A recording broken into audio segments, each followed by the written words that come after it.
called me. She's going to be a little bit late. And we'll call the meeting on at 7:01 p.m. If you would all join me in the Pledge of Allegiance. I pledge allegiance to the flag of the United States of America and to the republic for which it stands, one nation, under God, indivisible, with liberty and justice for all. Thank you all so much. Item number 3 is public participation.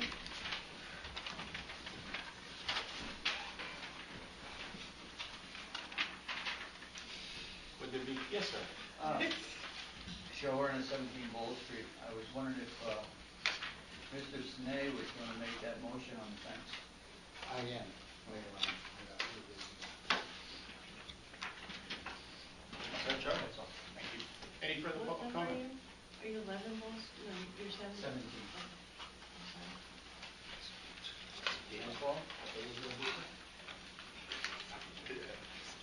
Thank you all.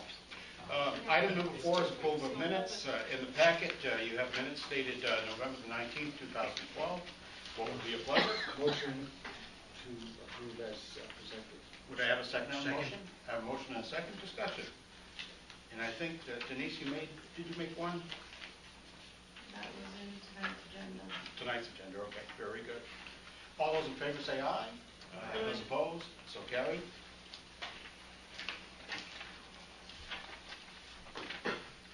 Under item 5, petitions and communications, reports of standing committees. And maybe we should come back to that, Doug, would that be all right? Sure. Being that Elmer's going to be a few minutes late, I'll go back there. Item number 7 is reports of special committees. Wheelabrator Contract Review Committee update, Doug? We're planning to meet next Monday. You have to give it up? I can't give it up. Monday Night Football. 6 p.m. No, that's okay. 6 It's not going to happen. Huh? No. 6 p.m. We'll be all set. That'll be 6 Yeah, p.m. we leave to a park in the afternoon. Afternoon. Oh, you're going up there. I thought you were watching it. Oh, okay. No. We'll put it on right here. That works. We'll conference you in. Okay, do that. Patriots play Houston Monday, Monday night. so won't be anybody here, no? You want to reschedule it, Dougie? Can we do it Wednesday? Wednesday, was that good for you? Yeah, we said either Monday or Wednesday. I know, but most people said Wednesdays, Monday. We'll try Wednesday.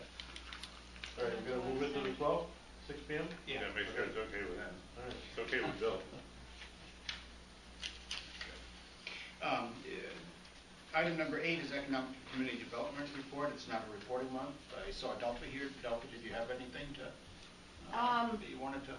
The only thing I can say is today the grant was due, the EPA grant for the brownfields, the mills development that Killingly is taking the lead on. We have all our support letters. The mayor signed the MOA, and that went out today by 4 o'clock. It was supposed to go out. This afternoon, Selectman Sine, my husband, Linda Colangelo, and I did graffiti in the streets for the Follow the 50 that we just finished up the formalized program. Special Services District gave permission for that, and we also have a letter, just off the top of my head, we have a letter of intent from one of the industrial park lots that I can speak about the next meeting. Not sure of the use that fits within zoning regulations, but we do have an offer on a piece of property. Very good. Thank you, Bill. You're welcome. Thank you. I'm going to revert back to item 6A, General Government Committee. And Elmer, I knew you were going to be late because you called me. General Government, you have a number of items there, and I'll let you speak to those items. Well, Doug and I had a short conversation today, but basically we are hoping to schedule a meeting shortly, and Doug, jump in if I'm misstating anything. No, I did. Light ordinance, we have pretty much nailed down the draft that we need to sit and discuss with other people. So we need to have a general government meeting and invite those people that we wanted to involve. And the rest of them, we should have them also ready to go for, we're hoping to have everything done. Codification, we're just waiting on John. How you doing on that? I'll get along with it. Okay. And we'd like to get that all done and hopefully hand it in to the board by the next meeting. Very good. Wrap them up. Anybody have questions about Alma? Thank you. Anything you want to add, Doug? No, that covers it. Okay. We did, as Alma said, Bill and I basically sat down this morning and went through the blight ordinance, and we picked up a few little modifications, nothing major in terms of the substance, but certain things in terms of style and that type of thing. But some of the things that we had talked about from the previous general government committee is we just got together to make sure that they got incorporated into the. Very good. So, And making sure all the necessary parties are invited to. Norm, you said something about that at one time, the blight ordinance. Yeah, I've been Did you talking, discuss it with him? I've been talking That's with what Doug. we're gonna- that's what He's we're one gonna of the people. He's one of our invited parties. Okay. Very good. Thank you, Alma. Mhm. I'll leave item number 6 and go on to item number 9, building officials, CEO report. It's not a reporting meeting. I'm happy to report, though, that our zoning enforcement officer has received his Casio certification. I didn't ask him what he passed with. As long as you pass it, that's what matters. Yep. Thank you, Doug. Thank you for sharing that with us. Item 10 is the town administrator's report. I hope you got my packet. Report in the packet. No. Okay, I'll get this out to you, but what happened was in the past time since the last meeting, we had engineering consultant interviews, and the interview committee was myself, Don Johnson, and Jerry Bosley. There were 2 projects that we were interviewing consulting engineering firms for. One was a combination of 2 bridge projects, the Woodstock Avenue #1 bridge and then the Recreation Park Road bridge. And the other one was for a consulting engineer for the drinking water system improvements project, which is the relining and replacement of water mains. We have come up with our top choice, but until we get the approval, we can't do any public announcement yet.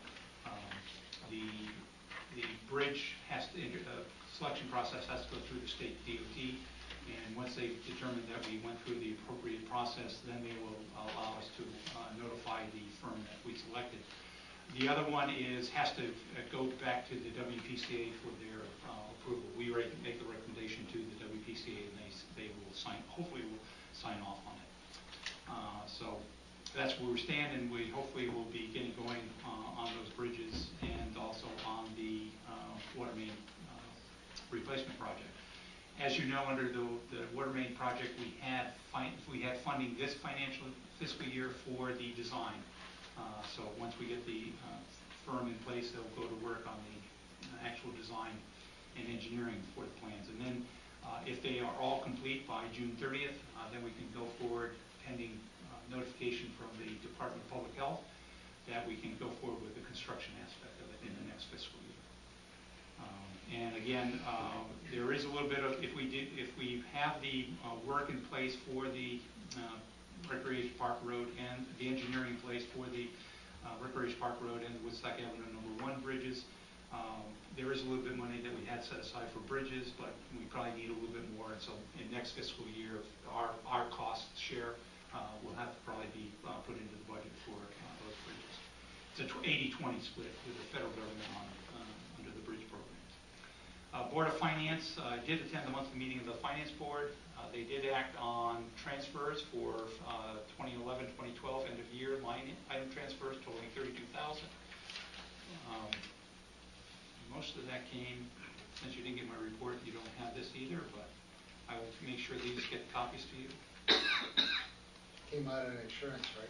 It came primarily out of fringe benefits. Fringe benefits and everything to fill the other Right. shortfalls. There was a gap, certain line item gaps in Board of Selectmen's item. Legal counsel was a big one. Essential services, sanitation, and economic development. And there were a few smaller ones in some of the other departments. Also, we have the finance director did present the actual budget final 2011. Of course, this is pending our final audit. But in terms of the variance between the budget and our expenditures, the total that we're to the positive side is $197,440. And then on the revenue side, between the revenues over expenditures was a total of $1,233,708. So after you take out various things for a transfer to the ash landfill surplus, and that's for the monitoring for the existing. No, I'm sorry, that is the closure for the landfill. We have a net budget to the positive side of almost $700,000. So added to this year's fund balance of $1.9 million, you had $700,000, then $117,000 to balance the 2011-2012 budget. Our estimated available fund balance, 6/30/12, is $2,574,252. If you maintain 8% of that, 8.33% of that as a fund balance, which is something that's recommended, you zero that out. The estimated balance available for on 6/30/12 is $791,358. And of course, I'll get all these sheets to you. But in terms of last fiscal year, it shows that we're in pretty good fiscal shape based on the numbers. WPCA, I attended a progress meeting on the status of well fields. As you know, we're still awaiting the diversion permits for the well fields and the Little River treatment plant. And what was happening was there was further testing that had to be done basically on the well fields to determine the impact from diverting the water under the wells based on the Clover Brook, the impact on Clover Brook and Quinnipiac. Those have all been completed, and what DEP and DPH was looking for was a comprehensive water system operations plan, which to determine that in short periods of low flow, how would you manage the water that you would get from the well field, the treatment plant, and also connect the water. So now that that's all complete, there are various scenarios under the operations plan that will guide the operators, and if that's approved by the Department of, by DEP, and we already got the approval from DPH, then we should get the diversion permits for both the well fields and the treatment plant. So that's going to be submitted to DEP by the end of the year, and hopefully once we get those diversion permits, then we will be relieved from having to operate on a consent order, which actually goes out to March 2014. So we actually, from this upcoming March, we still would have a year under it. For your information, the WPCA is also working on installing a manganese treatment system at the well fields. Apparently, when you drill the bedrock well, a lot of manganese came up with it, so it was determined that the treatment was necessary for that. And is that the new well fields? That's the new well fields. So there'll be, we've extended the contract with CME, since they're the engineering firm working on the well fields, to go ahead and come up with to give us a plan for the manganese treatment, and also to give us the plans necessary so that we can apply for funding through USDA for that.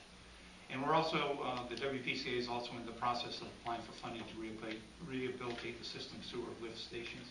There are 9 lift stations. They are basically the same condition that our sewer treatment plant was. We're basically holding them together as best we can. They're older. A lot of the things are between each. There's different equipment that between each of those lift stations. So this will give them the opportunity to standardize the equipment, for instance, generators and other machinery that's involved with the lift stations. So, and again, the Fuss & O'Neill, who's working on the sewer treatment plant, is the firm that we're going to extend their contract to come up with the necessary planning documents so we can apply for funding for it. And the actual plans to rehabilitate the sewer lift stations. I have a lengthy thing on the technology park and the regional Y, and this is based on the second meeting of the working group. And we're getting together on a regular basis now to make sure that progress is being made on the development of the YMCA Community Center, the Tech Park Bridge, and the Tech Park. We do have 2 endangered species habitats in that area, wood turtle and a possible spadefoot toad. And on that basis, they are the plans that the engineering, the consulting firm that's doing the environmental impact evaluation is going to incorporate certain conservation areas on the tech park footprint to protect those particular habitats. And in addition, preliminary archaeological studies have indicated 2 areas requiring more extensive study. This is just on the town, which would be the town-controlled area. There's also some areas on the YMCA property, which they'll have to do more extensive archaeological studies. But unfortunately, one of the areas from their initial, they do testing in phases. They go from initial, just taking a look at the site, to doing some digging, and if that digging shows that there should be more extensive digging, then you go on to the next phase, and that's the next phase that we're talking about. And one of the areas is in the vicinity on the western side of the Quinebaug River, where the bridge abutment would be going. So they have shown a draft layout plan showing 9 parcels. This is also a requirement of the environmental impact evaluation. And that includes 9 parcels for the tech park and 1 parcel for YMCA. And it also includes a proposed conservation area that may eliminate 1 parcel from the original concept plan. However, since it's on the basis that there's a possible spade-foot toad possibility there, if they didn't actually see it when they went out there, so we're probably going to be in a position where we can fight to keep that lot within the proposal. So we're going to, as I said, we're going to work to see that the conservation area can be reduced or eliminated. The other thing that's a good thing, though, about having conservation area, it fits in with our concept of the eco-industrial park development, that we're trying to encourage firms to be ecologically friendly, and so and it also fits in with us to have trails and that type of thing in the park. So it's not necessary that we see this as a negative, except if we do lose 1 lot, then that would certainly be a negative. Because most of the items that are required in the EIE have been completed, it was suggested that we go to the next step, which would be have a meeting with the draft to date, with the state agencies having further cognizance of various areas related to that, and to review the EIE before it's finalized. And this meeting will take place sometime in January. In the meantime, I am trying to schedule a meeting with the CONDOT to talk about whether we can go out to bid early in the absence of not getting the final record of decision under the EIE. And also to talk to the DOT about the non-access line issue that we have with I-395. And other meetings to be scheduled will include meetings with utilities, CLMP and Yankee Gas to bring those utilities to the park. High School Building Committee, and Barney, if you can chime in if there's anything I miss here. We did have, the Building Committee did have a recent meeting. They did at that meeting discuss and approve the education specifications for the school project, and this is one of the items of the charge that you as a Board of Selectmen requested that they come up with. But those education specifications now have to be approved by the Board of Education. And this determines how many classrooms you have, what kind of science labs you have, gymnasium space, anything that would go into the what the educational component will be in the building. So that process is moving along and is on schedule. And again, whether you have a meeting of the Board of Education this month, it'll probably be reviewed at that meeting.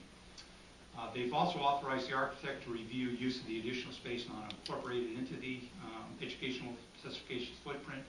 As you know, by state requirements, you can't, if you're doing a renovate as new, you can't renovate as new anything any more than is required by your student count. And based on the student count that they had done, we basically have 20,000 additional square footage. One of the areas that they're looking at as being the additional square footage is the cafeteria and the kitchen area there, and also the new tech area. So one of the ideas would be is to incorporate the superintendent and business office in the cafeteria space and have a large community meeting room, which would also be a meeting room for the Board of Education. And there's also some discussion about what the tech room areas could also be incorporated. And And as I say, with the committee, it's on schedule to complete their action for a town meeting referendum action in the spring. And if the project passes, to submit the necessary project application to the state. We might have to go in with 2 applications, but it would still only be under one project.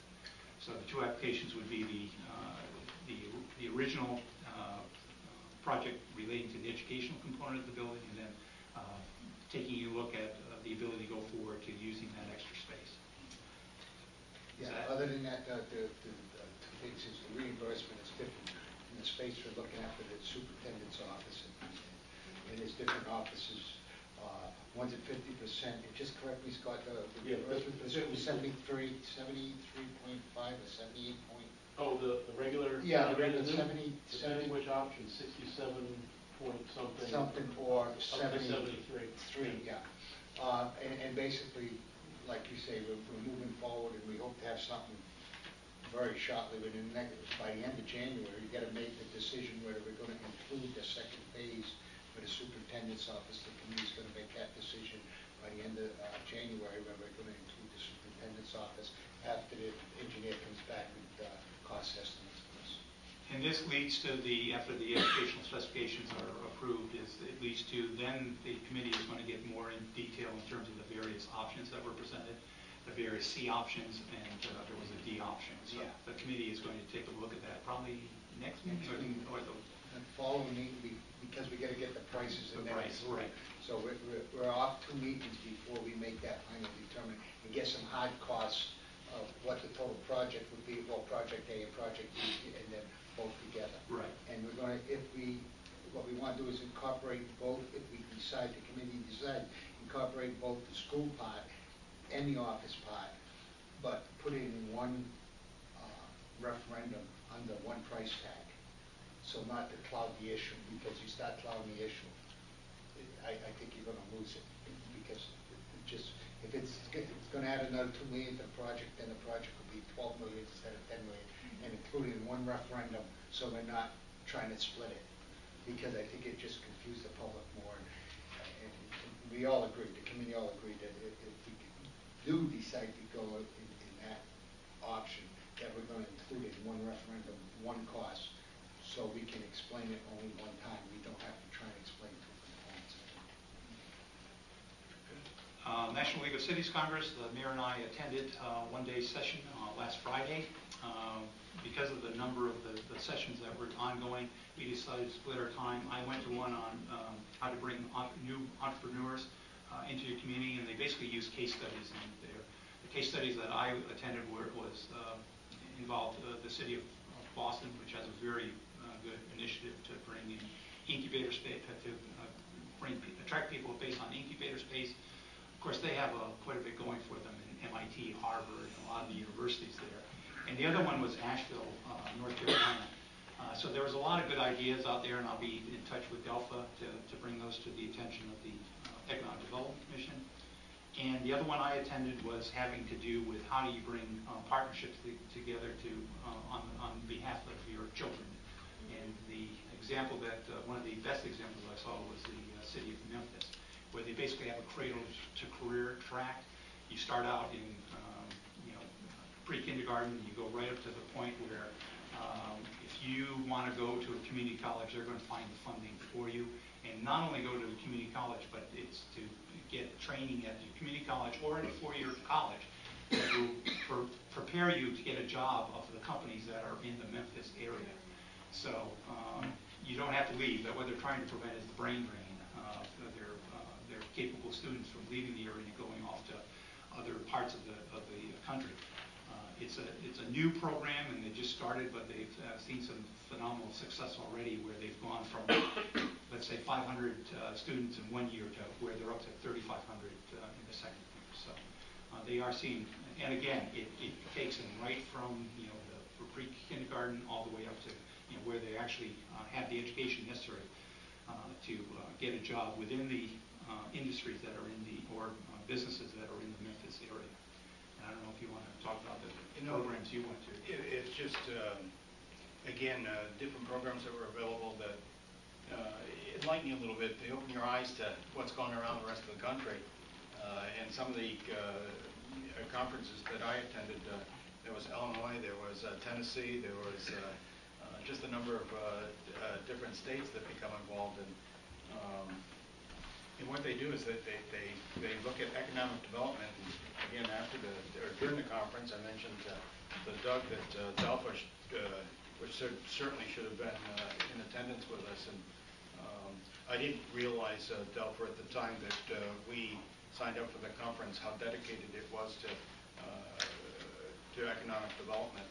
And what it does is, again, it tells you, what we should be looking at. To not look too far out of the box to what we have here, trying to attract businesses that we probably simply can't attract. Look to see what we have for our mix of business here, and dedicate ourselves looking for businesses that can come in, on those bases. We look for support businesses in this area, whether it be in medical or manufacturing or whatnot. And the true success of it all is dealing with businesses that you can attract that way, that kind of work off of one another. But again, it's kind of interesting to see the growth that's going on in different areas of the country. And it also led me to think that Putnam isn't so much different than so many of the other communities out there. We're probably one of the smaller communities that attended the conference.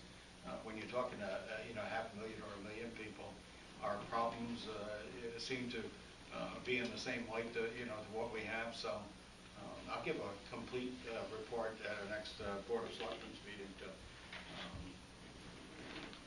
The conference in itself was invaluable, and it lets you think a little bit out of the box. It enlightens you a little bit to what's going on around you, and it's interesting. We made it available, and hopefully we get some more of the members of the Board of Selectmen involved. It was available. Doug had said it, and truthfully, I think until you go, you don't understand the importance of getting out there and seeing what's going on. So, as I've asked Doug to keep an eye out for other conferences that may become available to this board in economic development as well, that hopefully that we can share with the rest of the group here. And there were conferences that we couldn't attend that day simply because there were too many of them. And we split up, and actually we attended one together towards the end of the day. But The one we wanted to go to was just, that's the other thing. Standing room only. We talked. You go to these conferences, and I thought to myself, when we split in early morning, and I get to the meeting room that I had to go to, I'm thinking there's going to be 50 spots left because nobody's going to be there. Let me tell you, there wasn't a seat to sit in, and people were standing all the way around the room. And that was every conference that we went to. It was absolutely incredible. So, we talk about our depressed economy and, and things being bad since the year 2008. And they also talk about the fact that, that we're really, the emphasis is on turning things around. And, we can't go many years, the way things are going now. It's really a hard effort. And, they talked about groups of businesses, and we talked about losing businesses to other communities. Pretty interesting stuff. It was enlightening. Continuing, as has been brought up at previous meetings of the selectmen, we've talked about what happens on when you see the correspondence on the ash landfill compliance issues. I did discuss this issue with Don Musio, who, as you know, took over for Bob Jakes. And I just wanted to know what the process was once they submitted those compliance reports to the state. And he says they never get any feedback from the state, so there's nothing that I can report back to you based on what Don Musio received from the state of Connecticut. So what he suggested, and I think it's a good idea, is that he would be willing to come with other Dewberry Putnam Inc. representatives to be on our agenda in January to see some other issues. Yeah, if there's some of these questions I'd like to ask, just to review some of the information that we read, how it affects us. Sure. So I'll have him probably at the first or one of the two meetings in January.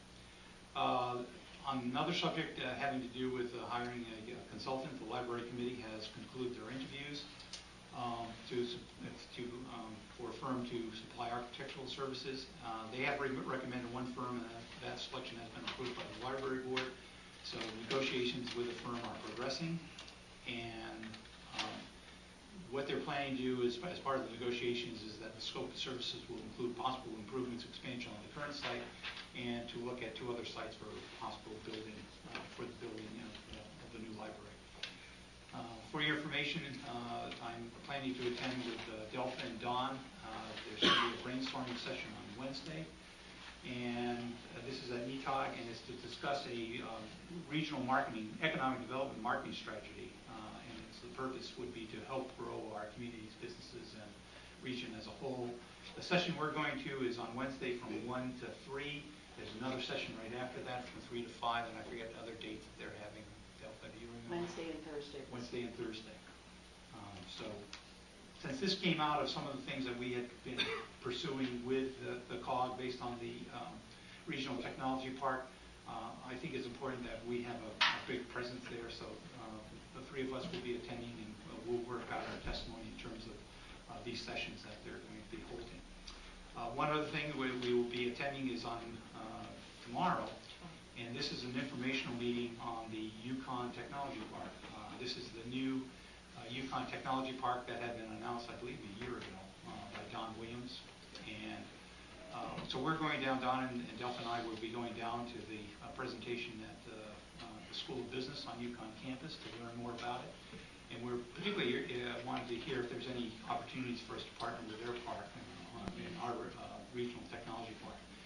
And it's planned that once this meeting is held on Tuesday, that they're going to roll it out to the larger community, and talking to Mansfield officials, I think at the end of this week, and I think just to announce the big general rollout of the technology park this week.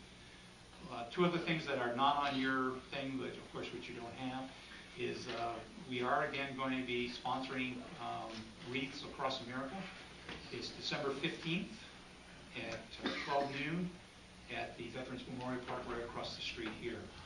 And the other thing as part of this program is that there are cards that Wreaths of America has started. And it's a program where they are trying to get, I forget how many, a million, I think, 1 million of these cards out to either active duty personnel or to veterans to thank them for their service and their sacrifice. So I have a number here if anybody would like some. Barney has the other half, and we can get more if you would like to present these to anybody that you know who's a veteran. And Mayor, here. Yes. Send one to you. So that's Wreaths Across America. And then finally, Finance Director interviews. We had 2 interviews last Thursday, 2 more this Thursday. One confirmed so far. One confirmed so far. Still waiting. The gentleman from Rhode Island will be here too. So hopefully we'll have some good news for you by the next selectmen's. That completes my report. Good, Doug. Now we can ask you questions, right? Yes. On the 2 bridges, the 80/20, we have what, $100,000 for the one down on Recreation Park.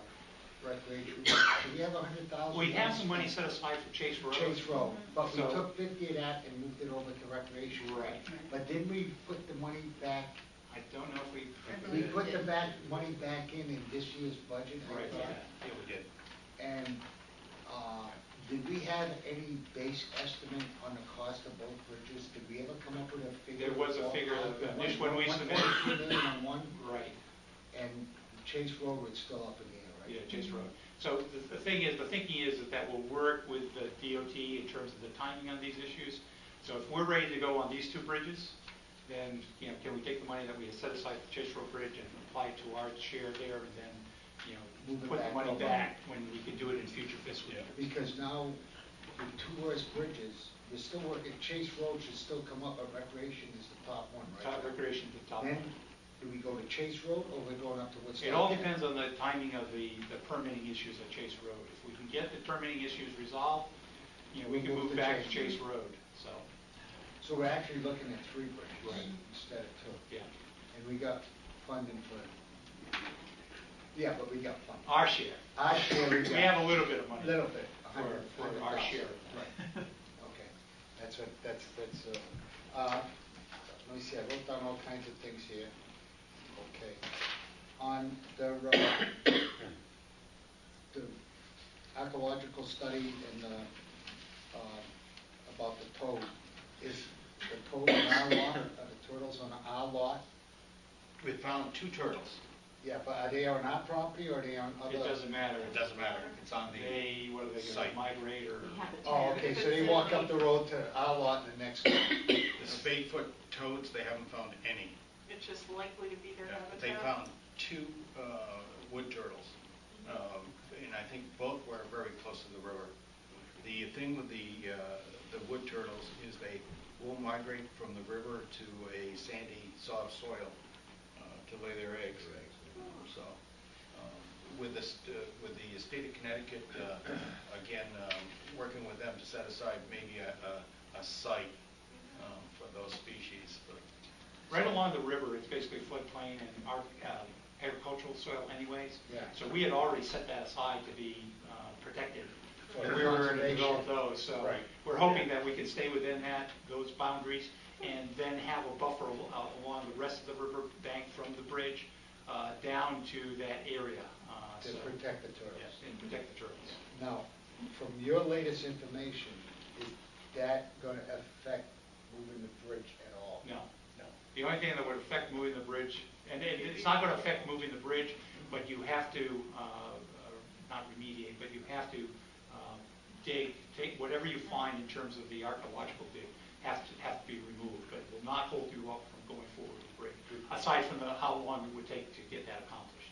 But we have enough money in the various funding sources that we have, either through the STEEP grant that we've got, but we also have a little bit more than $10,000 remaining from the old feasibility study that we've done for the park.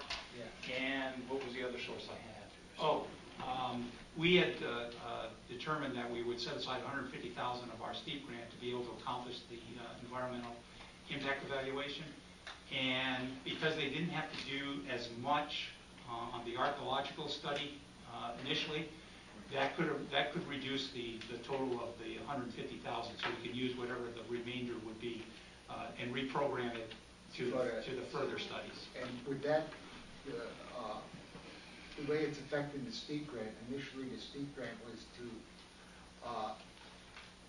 get fill on both sides of the abutments. Excuse me? Basically get the road from Kennedy Drive to one abutment and from the other abutment down to grade level on the YMCA property line. That's correct. Are we still within the amount of money available to us after using it for these other archaeological Right. studies? And That money For is, we're not construction. touching that money for the construction.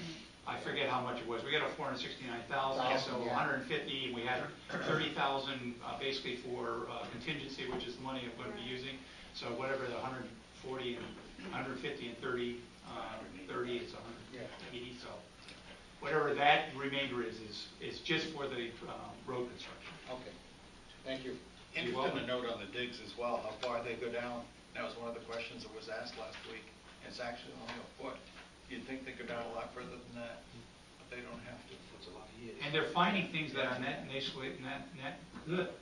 are not necessarily Native American. Yeah. They're finding other types of things on Yeah. the sites. Yeah. Whether it was an old, Nails. somebody, residential trash dump or something. Yeah. That's what I was Of course, the flood could have impacted it too, when the flood came through. Yeah. A lot of And then stuff went through separate there. bucket. Yeah. Is that the only, you said more studies on the town of the YMCA land, is that the turtle and the toad, is No, that the only this is, issues? no, the archaeological is the other issue. So they have to do additional archaeological, more detailed archaeological studies, and that's the dig that the mayor was mentioning. 'Cause they By the found some- abutments, right? By the abutments, That's and there's over right now. there's another area as the road comes across and goes down towards the ash landfill. There's a little spot right on one of the corner where it makes the turn. So there's another spot there, and then there's spots on the YMCA has got two whammies. One is they have to set aside some areas for the turtle, I think. Yeah, for the turtle. The wood turtle, and then they also have some sites on that their parcel, if they ever get the parcel. But what they could do is they could set up a display in lieu of actually doing anything further out there for Native American artifacts and whatnot to explain, or an educational type of display or whatnot in lieu of doing things there. They found animal bones. I gotta be careful here. They Yeah, found it was animal bones. And Yeah. they showed evidence of being cooked. Yeah, interesting. Yeah, they could tell by the color of the Charred. bones and the charred bones. That, yeah, there They also was, saw arrowheads. there was definitely a barbecue there. Yes. Yeah. It's interesting. Hey, Doug, quick question on WPCA. It's my understanding Woodstock Academy is now online for Seward. Woodstock Inn, I believe, is going to be connected at some point if that works, and probably some of the other businesses. How does that affect as far as the sewer department, how does that affect capacity, revenue, and maintenance? Actually, it's to the good of the WPCA. We have the capacity. The only problem is that there's what they call an I&I problem in Woodstock, infiltration and inflow problem. And we want to be very careful that, first of all, one of the lift stations, that was one of the original things because we had a notice violation on that lift station because it overflows. So we want to be very careful that as we start taking these additional flows from the academy and from any other source up there, that the town of Woodstock take care of their I&I problem. So they're looking at it now, and hopefully they'll come to some solution. Because we think that a lot of the problems that were caused were due to the fact that water's getting into that system that's not sewage. So Could be from sub pumps, it could be, it could be from water just going to catch basins, Yeah. or the drain pipe, where they have the manholes, that type of thing. So, so we don't want to be treating that water. yes, that's right. And it's costing them money to do that. And if you recall this, a while back, one of the provisions of consent order was what they call supplemental environmental project. And when we put that into place at a significant cost, but when that went into place, we actually reduced the amount of water that was coming out of the treatment plant because they were recycling, they were using the water in the recycling process. And that water, discharge water was going into our sewer plant, which didn't make any sense. So now that water is going into the river, which benefits us because it's upstream of the gauge, the stream gauge. So whatever additional water we can put in works to our advantage when in low flow times. So we took care of that problem, and that should significantly reduce any problems that we would have to overflows at that particular lift station. But we also want to make sure that Woodstock takes care of their problem. So we're working on it, and we'll make sure that that gets accomplished. But we certainly do want to have, as long as it's sewerage, that's actually good for the plant, and we have the capacity, and so why not make money to the benefit of our ratepayers from Woodstock? Thank you. Further questions? Thank you, Doug. You're welcome. Item 11 on finished business, the Quinebaug Regional Technology Park and Bridge, and I know you spoke of Len's big fish in here. With that, item D is Triad. Michael, I see you're here again. All I have to report is we'll see in DDH the 20th of this month. We'll go back to recreation. We'll go to social service district. We'll go to planning, and we'll come back. Very good, Michael. Keep up the good work. Thank you. Yeah. It's frustrating sometimes running through all the agencies and whatnot. But I think it'll be worth it. Yeah, well, thank you. Item C, establish a charter revision study. Doug? On the basis of the request at your last meeting, I did contact our town attorney as to what we thought in terms of the ability of the Board of Selectmen to set up a charter revision study committee. And I believe this was in your packet, and it basically states that this note will confirm our previous discussion as to a charter revision study committee. It's my opinion that there would be nothing unlawful or inappropriate for the Board of Selectmen under their power to appoint ad hoc or special committees to appoint a committee to study whether or not formal charter revision should be initiated. It would be understood that the report of such a committee to the Selectmen would be a mere recommendation and have no legal significance, but I think doing the preliminary groundwork is both appropriate and legal. And also on that basis, we have received a number of people that have expressed interest in serving on the committee, so probably at the next meeting, I'll be able to bring this back to the committee. Very good. I know, John, you wanted the town attorney. Is this in reference to this item? No, this works for me. I Okay. did a little more research on it, Okay. so being a study committee. Right. Yeah, there's no legal, I would like to put Kim Gilbert mentioned that she wanted to be involved, and Roy Simmons also approached me saying that he wanted to be involved in the study committee. I have a list of folks that have called in, and Kim's on my list, so, Okay, no, no, not really. yeah, That's two M's? yes. Now, on an ad hoc committee, selectmen members can be on that Yes. because it's an ad hoc, right? It's not a regular. Just like the school building committee. And the other thing that you remember from the, when you set the Charter Revision Commission, you are limited in terms of your elected officials. Right. You can't have, I think it's probably a third of the Limited. full committee. So. Right. Yeah. Who appoints the actual committee? You do. You select it, okay? Yeah.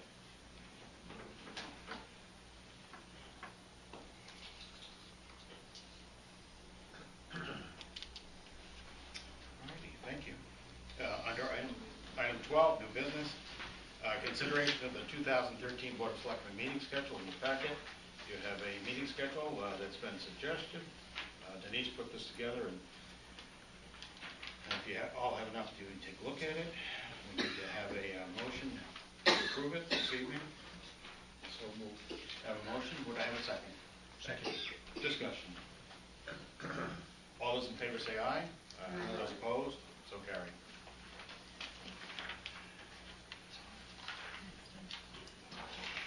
Item B, 12B, is consideration of approving the appointment of independent David Grosman of 46 Saban Street as a full member to the Economic Development Commission, with a term to expire on December the 1st, 2016, and to the Redevelopment Agency for a term to expire on 10/31/2016. So moved. Have a second on the motion. Second. Second discussion. All those in favor say aye. Aye. Those opposed, so carried. Item C is consideration of the approving of the appointment of Democrat George, you're going to have to help me with this one, Doug. Demopolis. Okay, you did that very well. Of 87 North Street as full member of the Economic Development Commission.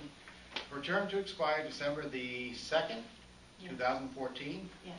And to the Redevelopment Agency for a term to expire 10/31/2014. What is your pleasure? So moved. Second. I have motion and second. Discussion. I just want to mention that based on the fact that we had two vacancies, one was Brett Edinburgh, and also Don St. Ange has expressed that he will not be able to continue. I approached the Putnam Business Association, so these two names came up through the Putnam Business Association, so I think it's a good indication that we have businessmen in town. David Rotzman, if you aren't aware, is the owner and chef of Main Street Grill.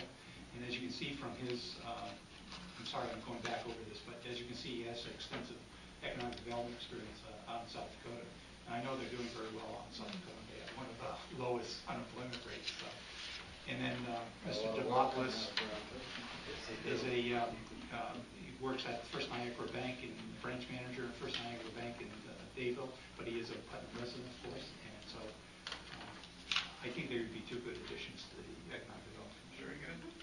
Doug, this fills the slots? These fills the slots. We do have some vacancies in the alternates. George Tangier, who is a former member, has expressed an interest to get back on. John Digman is staying on as an alternate, but that will give us one other additional alternate. So if anybody's, has any names in mind, Republicans, let us know. Thank you, Doug. Yep, we have a motion and a second. All those in favor, say aye. Aye. Those opposed, so carried. Item D is foreclosure policy implementation, clarification. Doug? As you know, we're going forward with the foreclosure process on a number of properties.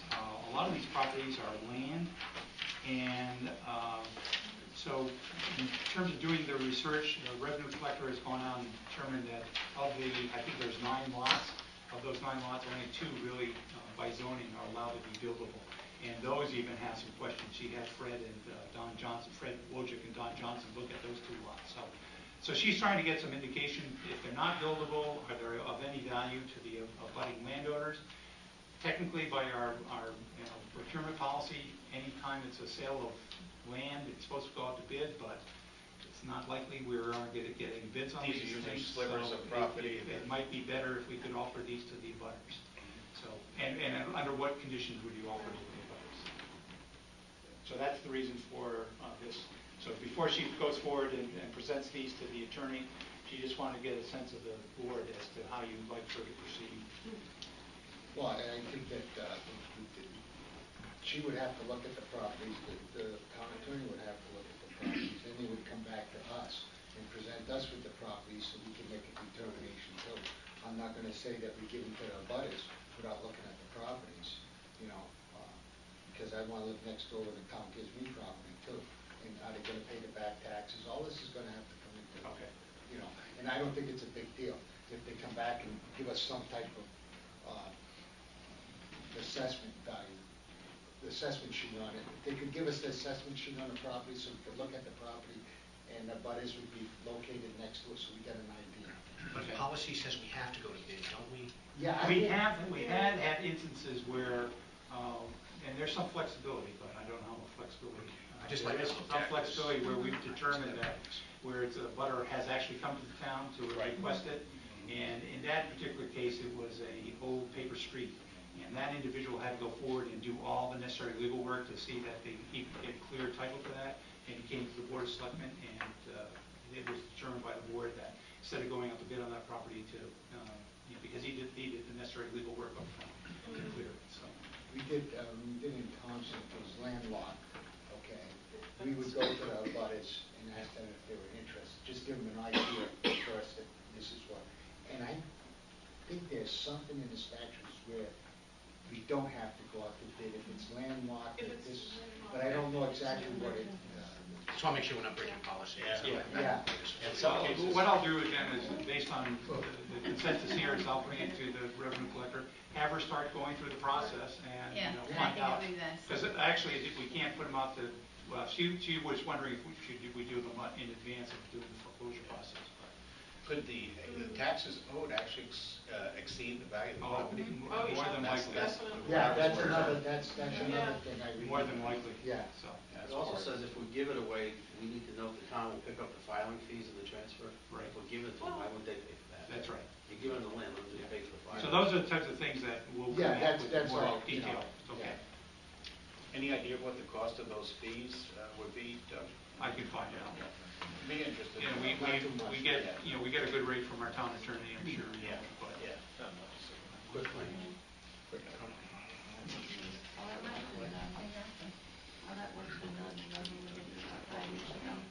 Item E is approval of all bills. What would be your pleasure? Would I have a second?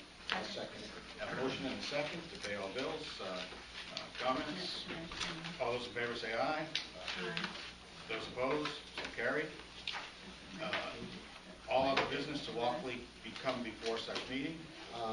I would like to put a motion on the floor to have the town highway department remove that fence on that property on Bowl Street within the next week, and I'll put that in the form of a motion.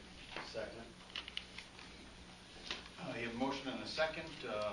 Doug, have you talked to Bill and Yes, I did, and he's talked to the town attorney today, and the town attorney talked to the attorney representing this party. And they're, you know, apparently they have taken down part of the fence, but they still want to maintain a certain portion of the fence until the town can guarantee to them that they will not be impacted by, you know, whatever happens on the property. Let's give it to them. Guarantee what? What are you going to guarantee it's not property? I know. part of the fence been removed? Part of the back part of the fence has been moved to the back corner of the house, and it was cut across the town property and still attached to the other half. Okay. Because it's, I'm guessing it's a continuous piece of fencing? Yeah. Okay. Yeah. It comes down, goes over, and comes down to the sidewalk. So wait, so I'm not sure I understand why they're unwilling to move the front part of the fence to be on their property. If they've moved part of it, They want an additional buffer from whatever activities they say are the town's not protecting them from. That's it, the buffer will be a house. They may not have enough land to make it a legal fence. well that, I mean, we could talk to, that that could be dealt with zoning, to get a variance on that. I'm guessing you folks wouldn't exactly, if it meant their fence being moved, I have a feeling you folks could be persuaded to, I personally, if they wanted to give them a variance to make it a legal fence, I wouldn't have a problem with Right. that. I can't vouch for the Lucids. yeah. Well- I've spoken to them But informally, and I think they have the same, I think they have the same, They I don't really think, have nothing to say. yeah, but I think they have the same attitude. I've spoken formally with them about sometime within the past month or so. And I they said think, that they're not looking, if he wants to get a variance, they're not gonna try to obstruct that. They just want his fence to be on his property. They don't care if it's this close or this close or this close. The only other thing Bill, the town attorney cautioned you on is that he said, it's a lot better if you are in a position to force him to take the fence down, which would mean suing. So, I just wanted to bring all the ramifications. I think Wait, that say we- that again? It would be better from the standpoint of the town to get a court Oh, right, to judgment. order it to come off, down, than rather opposed than to us go the and town remove going on it. there, then he can come back with a counterclaim that you did Right. on his property. Right. Right. Yeah, but the fence is on our property. I understand, but there's still, 10 feet. apparently in It's law, there's still- still, he has certain legal rights in terms of Yes. that being his property. Well, he's what, 3 feet on our property over there? That's true. More than that. That's I mean, true. we could pick up the fence and take it away, and it's still on our 19, property. yeah. 19 feet in the back, Yeah. front. The back's even more. Motion's on the floor. A week's pretty quick. What is quick? I think What is? our negotiations with him have ended, Doug. Right. As far as negotiating something else, I think that should have been done quite some time ago. So as long as we can enforce the removal of that fence and stay within the legal letter of the law, then I don't have a problem with it. Did Bill give any sense of what the time frame would be to get a court order? No. You never know until probably you get into the court system. The I mean, other- it's costing us more money for nothing. I mean, Oh, yeah, yeah, we no. got such a buffer. I mean, I just feel sorry that it has come to this, and that we have to, the board has to finally make this decision and move it forward. I think it's become a point of contentious with this whole board, and I think that. So are we gonna send him a letter, tell him he's got 1 week to move it, or we will? I think that would be a registered return letter saying that the fence ain't removed by 7 days, that we will then have the highway department come down and remove the fence. So, Pete, do you know, with regard to his concerns about a buffer, because I'm not going to say, I'm not living in that house, and I don't know what it was like before the fence was up.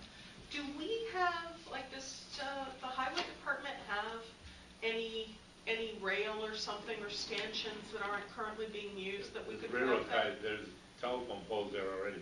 that? Okay. To The prevent land them to all the go way to- across the Right, property. to discourage prevent people them from go going beyond further. into his property. Right, Are there right. any Jersey barriers that we Yeah. can put on our property line? That looks nice. I don't care, yeah. Self Right. graffiti on them. Yeah, I Could do mean, that. if we had something to put there to try to make, I don't want him to feel worried. If we could do something to put a little bit stronger barrier a A little Jersey bit further barrier would away, be perfect. yeah, that would be Nobody can go through Jersey awesome. barriers unless No, they- If we can Nobody's check ever with run Jerry, over. but See- I'm not, see what we I don't know have. of anything that we have that we could use that's in stock, let's put it that way, Yeah. without us spending any money on something. And opening up an issue too. And I mean, opening my up neighbor an drives issue. lousy. I want a town to put a Jersey barrier so she doesn't run on my lawn. I have, I had another gentleman last week, same kind of issue with rights of way and whatnot. And so we're opening up a Pandora's box there, I think. So. I can see that. But we have a motion and a second on the floor. Would there be further discussion? So what's the motion at this point The is to motion send a is that- 7-day notice? Give them a 7-day notice to take it down. After 7 days, send the town highway crew down there and remove it, period. Have the police go with you. Yes, have the They have police to. go in. Yeah, they have to. Yeah, I'll let them probably go. Motion and a second, any further discussion? Let us know. All those in favor, say aye. Aye. Those opposed, so carried. I'm abstaining. Oh, you abstain, okay. Yeah. Motion to adjourn. Any other business lawfully becoming before such meeting? Yes, absolutely. Item 13 is public comment. Would there be further public comment? Yes. Kim Gilbert, 62 Rockville Road. I have a question on the town administrator's report. You mentioned a $700,000 surplus, but I didn't quite hear what the makeup of that surplus was, so I was wondering if you could just run it down one more time. It's a combination of funds that were variance between the expenditures of town departments and the budget amount. That's one component of it, so it's on the expenditure side, but we also did very well on the revenue side in terms of certain categories which we had budgeted to receive in revenue, and we've actually did very well in terms of coming over those amounts. Right, which... I'd be glad to get you a copy of that. That would be great. Okay. I'm just wondering how many of those dollars were anticipatory? In other words, do we know about this ahead of time and now all of a sudden we're... No, one of the things is we try to be very conservative on both the expenditure side and the revenue side. Right. So a lot of times, you can't anticipate. For instance, we do certain trends in terms of building permits. And if we see the decline in terms of building permits, and all of a sudden the market starts going back up, you might not be able to catch that right away. But in subsequent years, we try to catch that to level it out more. But initially, when the market, let's say the market starts going back on real estate, might see a tremendous amount of building permits come in, which you weren't anticipating. That could be one reason. There are other types of revenue. There has to be more, because $700,000 is more than 1 mil. Our taxes went up more than 1 mil last year. So, well, went up 1 mil, so it was what, $625,000? So I'm just, that's not building permit, that's something else, so. No, as I said, Even Walmart was it's a matter of a lot of issues, but I'll be glad to get this report to you. Thank you. Yeah. Don, did you have a question? Yeah, Don Steinberg, 423 Providence Place. Doug, you might be able to answer this too. I noticed you mentioned engineers for the bridge, for the new bridge and the bridge over in Park Street. Yes. I could be wrong. I thought we had engineers through NECOG. I know they probably can't do the bridges stuff, but don't we pay NECOG $3 per capita for engineers? We do, and what they're doing now is they're working on they're coming up with the cost that would to bring the water and sewer utilities to the tech park. So that's one of their functions they're doing. So in terms of the design and that type of thing, I think that's beyond their capability for the bridges. Yeah, I just wondered what we were getting for the money that That's we gave. some of the things is the engineering that's required for the tech park and those types of things. So. Okay, thank you. Would there be further public comment this evening? Thank you all. Item 14, adjournment. So moved. Second. Motion and second, that was real quick. Discussion, all those in favor say aye. Aye. Opposed, so carried.